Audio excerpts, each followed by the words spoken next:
Student, आज आपको electrochemistry का एक सबसे इम्पॉर्टेंट लेक्चर लेकर हमने आया है और वो सबसे इम्पॉर्टेंट लेक्चर है क्योंकि लास्ट लेक्चर में हमने आपको बताया था वैद्युत अपघटन और वैद्युत अपघटनी सेल के बारे में। अब हम इससे रिलेटेड सबसे इम्पॉर्टेंट जो चीज़ है जो बच्चों एग्जामिनेशन में हमेशा आता है, आप 12th बोर्ड, चाहे आप बिहार बोर्ड के स्टूडेंट हो, चाहे आप सीबीएसई बोर्ड के स्टूडेंट हो, चाहे आप किसी भी अदर बोर्ड का हो स्टूडेंट, तो आपके लिए ये फैराडे का नियम बहुत ज़्यादा इंपॉर्टेंट आता है। तो इसमें क्या है, सबसे पहले हमने यहाँ पर हेडिंग दे दिया है फैराडेज लॉ फॉर इलेक्ट्रोलाइसिस, यानी कि वैद्युत अपघटन के लिए फैराडे का नियम। देखो, वैद्युत अपघटन के लिए फैराडे ने 2 नियम बनाए थे, ठीक है। कितने नियम बनाए थे? 2 नियम। तो आप लिखोगे कि वैद्युत अपघटन से संबंधित फैराडे ने 2 नियम दिए थे जिसे हम फैराडे का नियम कहते हैं, जिसमें सबसे पहले हम आपको पहला नियम यहाँ पर बताने जा रहे हैं। जैसा कि आपने बोर्ड पर देखिए, हमने पहला नियम को नोट भी कर दिया है। कहता क्या है कि किसी भी वैद्युत अपघटनी सेल में प्रत्येक इलेक्ट्रोड पर, इलेक्ट्रोड उसको कहा जा रहा है बच्चों, जो 2 हमने धातु का रॉड लिया था उसको इलेक्ट्रोड हम यहाँ पर कह रहे हैं। तो किसी भी वैद्युत अपघटनी सेल में प्रत्येक इलेक्ट्रोड पर जो मुक्त होने वाली पदार्थ की मात्रा है, जो पदार्थ मुक्त हो रहे हैं, यानी जो पदार्थ जमा हो रहे हैं, एक तरह से कह सकते हैं आप, उनकी जो मात्रा है वो बिलियन में प्रवाहित होने वाली विद्युत धारा के परिमाण का सीधा समानुपाती होता है। यानी सीधा सीधा मतलब यह है, इससे बच्चे कि आप समझ सकते हो, जैसे हमने NaCl का 1 बिलियन लिया और उसमें हमने विद्युत धारा प्रवाहित किया, तो जितना सोडियम आयन जाकर जमा हो रहा है कैथोड प्लेट पर, चाहे जितना क्लोराइड आयन जाकर जमा हो रहा है एनोड प्लेट पर, उनकी जो मात्रा होगी उस सेल में प्रवाहित होने वाली विद्युत धारा का सीधा समानुपाती होगा। इसके लिए हमने यहाँ पर एक व्यंजक एक्सप्रेशन बताया। आप कभी भी डेफिनेशन जब भी लिखो, नियम लिखो, तो उसके नीचे एक्सप्रेशन जरूर नोट करना, और एक्सप्रेशन लिखा भी जाता है ना। तो एक्सप्रेशन क्या है कि हमने मान लिया है कि किसी बिलियन में C एम्पियर की विद्युत धारा जो है वो क्या है, तो T सेकेंड तक हम प्रवाहित कर रहे हैं। C एम्पियर का करंट है, ध्यान देना, और कितना समय तक है, T सेकेंड तक हम प्रवाहित कर रहे हैं, और उसमें पदार्थ की मात्रा कितना मुक्त हो रहा है, m ग्राम पदार्थ मुक्त हो रहा है। तब हम फैराडे के पहले नियम से क्या कह सकते हैं कि m सीधा समानुपाती किसका, विद्युत के परिमाण का। और एक चीज हमेशा याद रखना, विद्युत का परिमाण क्या होता है, एम्पियर इंटू टाइम, यानी कि जो समय है एम्पियर इंटू सेकेंड, तो यानी कि C इंटू टी की डायरेक्टली प्रोपोर्शनल होगा। और यहाँ पर प्रोपोर्शनल को हटाएंगे तो क्या करेंगे, एक कांस्टेंट से मल्टीप्लाई करेंगे, और यहाँ जो कांस्टेंट है बच्चों उसका हमने इस्तेमाल किया वो है Z, और Z जो है यहाँ पर एक स्थिरांक है, तो फॉर्मूला बनता है m बराबर ZCT। याद रखना, ऑब्जेक्टिव भी देता है फैराडे का पहला नियम, m इक्वल टू ZCT, जहां Z क्या है, स्थिरांक है। इसे हम क्या कहते हैं, विद्युत रासायनिक तुल्यांक कहते हैं, इलेक्ट्रोकेमिकल इक्विवेलेंट कहते हैं। तो इसे जल्दी से आप नोट कर लेंगे। अब जैसा कि आप देख रहे हैं कि इसके बाद हमने बताया था इससे पहले आपकी वैद्युत अपघटन के लिए फैराडे का पहला नियम। इसके बाद जानेंगे बच्चों, जो फैराडे के पहले नियम में हमने जो बताया था, जो वैल्यू बताया था m बराबर ZCT, उसमें Z हमने क्या बताया था कि एक कांस्टेंट है और जिसको हम विद्युत रासायनिक तुल्यांक भी कहते हैं। तो अब सबसे बड़ा माइंड में एक सवाल आता है कि विद्युत रासायनिक तुल्यांक क्या होता है।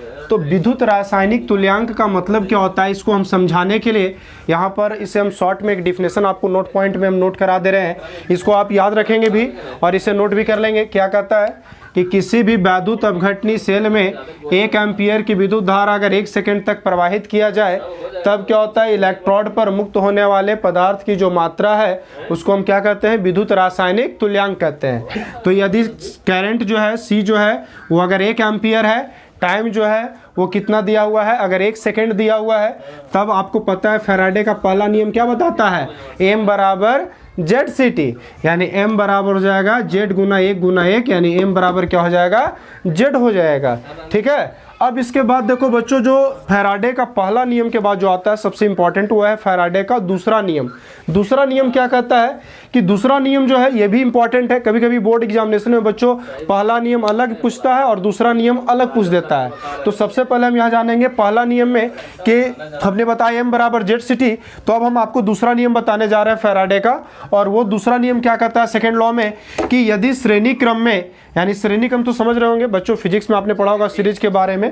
तो यदि श्रेणी क्रम में कई वैद्युत अपघटनी सेल को क्या किया जाता है, आपस में जोड़कर एक ही परिमाण की विद्युत धारा अगर प्रवाहित किया जाता है, तो मुक्त होने वाली पदार्थ की मात्राएं जो है, यानी जो प्रत्येक सेल में प्रत्येक इलेक्ट्रोड पर जो पदार्थ की मात्रा मुक्त हो रही है वो क्या होती है, तो उनके रासायनिक तुल्यांक का, यानी उनके रासायनिक तुल्यांक भार का सीधा समानुपाती होता है। क्या होता है, सीधा समानुपाती होता है। अब देखिए, जैसा कि हमने आपको फैराडे का दूसरा नियम बताया बच्चों, इस पर जो सबसे इंपॉर्टेंट चीज़ है वो है इसका एक्सप्रेशन, इसका व्यंजक। तो इसका व्यंजक हम देखेंगे यहाँ पर एक्सप्रेशन। तो जैसा कि हमने लिखा है यहाँ पर कि माना कि प्रत्येक इलेक्ट्रोडों पर, क्योंकि कई सेल है ना श्रेणी क्रम में जुड़े, तो कई इलेक्ट्रोड होंगे, अलग अलग सेलों में अलग अलग इलेक्ट्रोड होंगे। तो मान लेते हैं कि प्रत्येक इलेक्ट्रोडों पर मुक्त होने वाले पदार्थ की मात्राएं क्रमशः M1 M2 M3 dot dot dot जैसे जैसे बढ़ेंगे वैसे वैसे हैं। तो अब यहाँ पर क्या देखेंगे हम कि उनका रासायनिक तुल्यांक भार क्रमशः क्या होता है, E1 E2 E3 dot dot dot है। तब फैराडे का दूसरा नियम से क्या होगा, M1 जो होगा वो डायरेक्टली प्रोपोर्शनल टू E1 होगा और M2 क्या होगा, डायरेक्टली प्रोपोर्शनल टू E2 होगा। तो M1 equal to K into E1 और M2 equal to K into E2, जहाँ K क्या है एक प्रकार का बच्चों, तो K एक प्रकार का कांस्टेंट है। K क्या है एक प्रकार का, तो कांस्टेंट है। अब समीकरण 1 में क्या करेंगे, समीकरण 2 से हम डिवाइड करेंगे, तो क्या हो जाएगा, M1 बाई M2 बराबर K into E1 by K into E2। तो अब यहाँ से M1 बाई M2 बराबर K से K कट जाएगा, यानी M1 बाई M2 बराबर क्या आ जाएगा, E1 बाई E2 आ जाएगा, है ना। अब हम पुनः फैराडे के पहला नियम का यहाँ पर प्रयोग करने वाले हैं बच्चों। तो जैसे आपने बताया था कि mz के इक्वल होता है यूनिट करंट के लिए और यूनिट टाइम के लिए। तो यहाँ M1 बराबर हम क्या लिख सकते हैं, Z1 सिटी, क्योंकि अगर M1 है तो M1 बराबर क्या हो जाएगा, Z1 सिटी, और ठीक M2 बराबर क्या हो जाएगा, Z2 सिटी। और इन M1 और M2 को हम समीकरण 3 में अब क्या करेंगे, मान को रखेंगे। तो समीकरण जो है 3 में M1 और M2 का अगर हम मान रखते हैं तो क्या हो जाएगा, Z1 city by Z2 city बराबर E1 बाई E2। तो क्या हो जाएगा, Z1 बाई Z2 बराबर E1 बाई E2, यानी कि अतः Z क्या होगा, डायरेक्टली प्रोपोर्शनल होगा किसका, E का। यानी हम कह सकते हैं कि किसी पदार्थ का विद्युत रासायनिक तुल्यांक उसके तुल्यांकी भार का भी समानुपाती होता है। जैसा कि इससे पहले आपको हमने बच्चों बताया कि फैराडे के दूसरे नियम में हमने M1 और M2 को हमने रिलेट किया था E1 और E2 से। उसके बाद हमने फार्मूला बनाया था 2 ठो। एक फार्मूला हमने बनाया था M1 बाई M2 बराबर E1 बाई E2, और दूसरा जो फार्मूला बनाया था हमने Z1 बाई Z2 बराबर E1 बाई E2। ये दोनों फार्मूला याद रखिएगा, काफ़ी न्यूमेरिकल इस पर बनेंगे फैराडे के नियम पर। अब यहाँ पर बच्चों हम आपको बताने जा रहे हैं फैराडे के दूसरे नियम से हमने एक प्रयोग किया है। हमने क्या, फैराडे ने ही प्रयोग किया इसे, हम आपको इसे एक्सप्रेशन के रूप में बता रहे हैं। फैराडे ने एक नोट पॉइंट में बताया है कि वो फैराडे किस तरीके से सेलों को, कई सेलों को आपस में जोड़कर एक प्रयोग किया और अपने एक फैराडे का उन्होंने एक वैल्यू निकाला। तो देखो बच्चों, इसके लिए उन्होंने नोट में क्या बताया कि यदि सिल्वर नाइट्रेट, याद रखना AgNO3 फार्मूला होता है इसका, ठीक है। उसके बाद कॉपर सल्फेट CuSO4 इसका फार्मूला होता है, और तनु सल्फ्यूरिक अम्ल यानी H2SO4 इसका उन्होंने प्रयोग किया, और इन तीनों विलयनों से क्या किया, 1 कूलम्ब का करंट प्रोवाइड किया। ध्यान रखिएगा, कितना कूलम्ब का, 1 कूलम्ब का। तब उन्होंने देखा कि जो इलेक्ट्रोड है जो उस पर मुक्त हो रहा है पदार्थ, सिल्वर है, तांबा है, हाइड्रोजन मुक्त हो रहा है, तो उनकी मात्राएं लगभग इतनी थी। सिल्वर की मात्रा देख रहे हैं 0.00118 ग्राम, काफ़ी छोटा अमाउंट है, इसलिए क्योंकि 1 ही कूलम्ब का करंट देना है, ज़्यादा करंट तो देना नहीं था, इसलिए काफ़ी कम मात्रा उत्पन्न हुआ है। तांबा का ये मात्रा था और हाइड्रोजन का ये मात्रा था।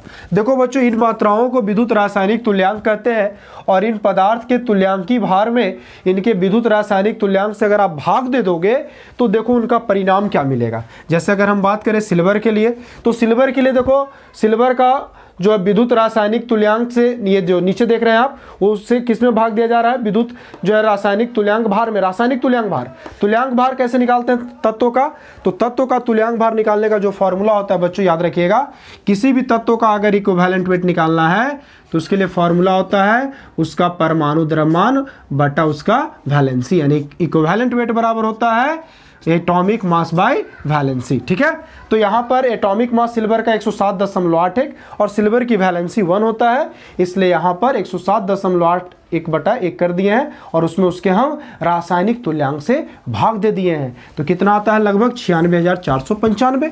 तांबा के लिए इसी तरीके से, तो तांबा का जो आपका बताया हुआ है आणविक परमाणु द्रव्यमान 63.5 और उसकी वैलेंसी 2, तो ये हो गया उसका तुल्यांक भार, और बटा उसका विद्युत रासायनिक तुल्यांक, ये भी वैल्यू लगभग 96,495 आता है। और हाइड्रोजन के लिए, हाइड्रोजन का द्रव्यमान 1.008 और वैलेंसी 1 और बटा उसका रासायनिक तुल्यांक, तो जब भाग देते हैं तो ये आता है 96,493। यानी कि फैराडे ने अपने प्रयोग में एक चीज नोटिस किया कि ये वैल्यू लगभग आपस में क्या आ रही है, एक जैसे आ रही है, जैसा कि आपको भी लग रहा है। सिर्फ 95, 94, 93 आगे जाकर किसी बिलियन का 96, तो अप्रॉक्स ये चलने लगा डाटा।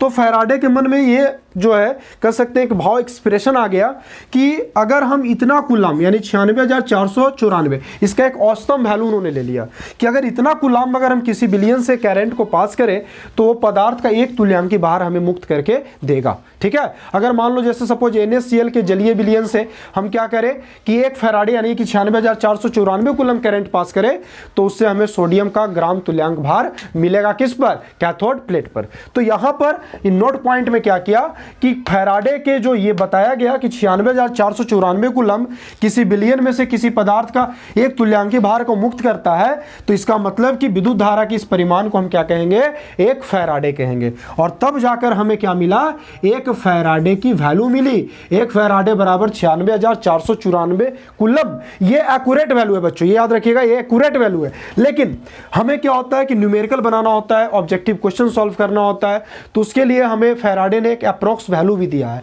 कि जिसका आप प्रयोग कर सकते हैं शॉर्ट में और इसे भी याद रख सकते हैं। तो अप्रॉक्सीमेट वैल्यू जो होता है फैराडे का, वो एक फैराडे बराबर होता है 96,500 कूलम। जैसा कि बोर्ड एग्जामिनेशन में ऑब्जेक्टिव में भी देता है, एक फैराडे का मान होता है। ऑप्शन में आपको सारा कुछ रहेगा, तो अपने याद रखिएगा कि 96,500 कूलम भी रहता है और एक ऑप्शन होता है 96,500 कूलम लगभग।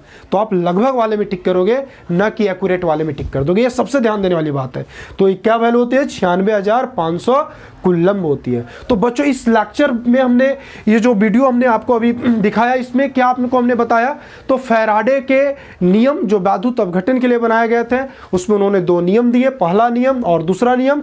एक एक करके नियम भी पूछा जाता है बोर्ड में बच्चों, और कभी कभी लॉन्ग क्वेश्चन में दोनों एक साथ ही पूछा जाता है।